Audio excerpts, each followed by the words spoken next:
সবচেয়ে শরীরে তাজা কার শালারা রাজাকার ফাইল টেলে পাশে কোন বেটারা আজ সমাজে পায় কদর সেই বেটারা আলবদর রে গদির পাশে বইছে কেডা পান খাওয়া মুখ জালাল রে একাত্তরের তালাল রে আপনারা কোন খুশিতে কথা আমরা তাকো কি করুম মাইরা দিলে কি করুম।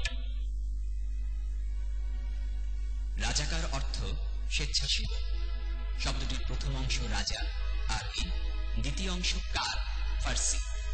রাজা অর্থ ইচ্ছা, কার অর্থ কাজ। কিন্তু রাজাকার শব্দটির আবিধানিক অর্থ পাল্টে গেছে ৭১ সালে। রাজাকার শব্দটি এখন একটি প্রতীক। এখন রাজাকার মানে ৭১ নরঘাতক, দেশদ্রোহী, পাপিষ্ঠ ও নরাধম, যারা বাংলাদেশের স্বাধীনতায় বিশ্বাসী নয়।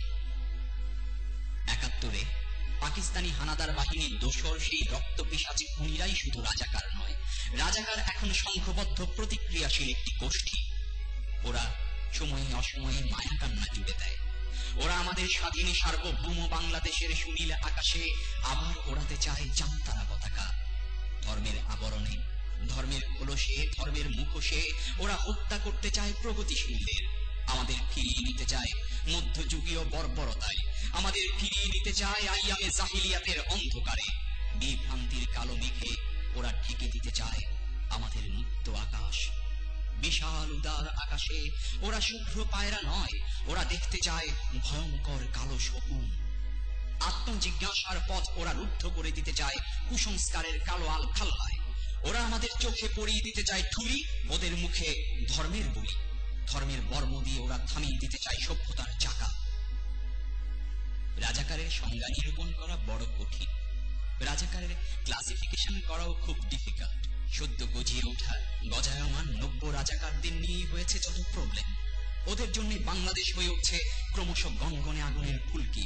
ওরা বিভ্রান্তি ছড়িয়ে দিচ্ছে জেনারেশন বাই জেনারেশন। ওদের নীল নকশা থেকে মুক্ত হতে হবে আমাদের। আমাদের নতুন প্রজন্ম যেন আত্মাহুতি না দেয় ওদের বিছিয়ে রাখা ভয়াবহ ফাঁদে। আমাদের জাতীয় জীবনের সবচেয়ে গুরুত্বপূর্ণ ঘটনাটি ঘটেছে ১৯৭১। রক্তক্ষয়ী সংগ্রামের মাধ্যমে আমরা অর্জন করেছি আমাদের প্রাণ প্রিয় স্বাধীনতা। সে এক ইতিহাস।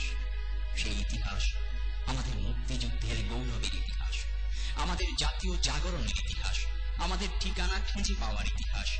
ভাইয়ের রক্ত, বোনের সম্ভ্রম আর মায়ের অশ্রু ধুলায় লুটানোর ইতিহাস। ১৯৭১ রাজাকাররা রচনা করেছিল কলঙ্ক, ঘৃণা আর বর্বরতার আরেক নিষ্ঠুর ইতিহাস। সেই ইতিহাস কি আমরা বিস্মৃত হয়েছি? আমরা কি ভুলে গেছি এই রাজাকার আল বদর আল শামসরাই আমাদের স্বাধীনতার সূর্যোদয়ের উষা লগ্নে হত্যা করেছে এদেশের সেরা সন্তান বুদ্ধিজীবীদের?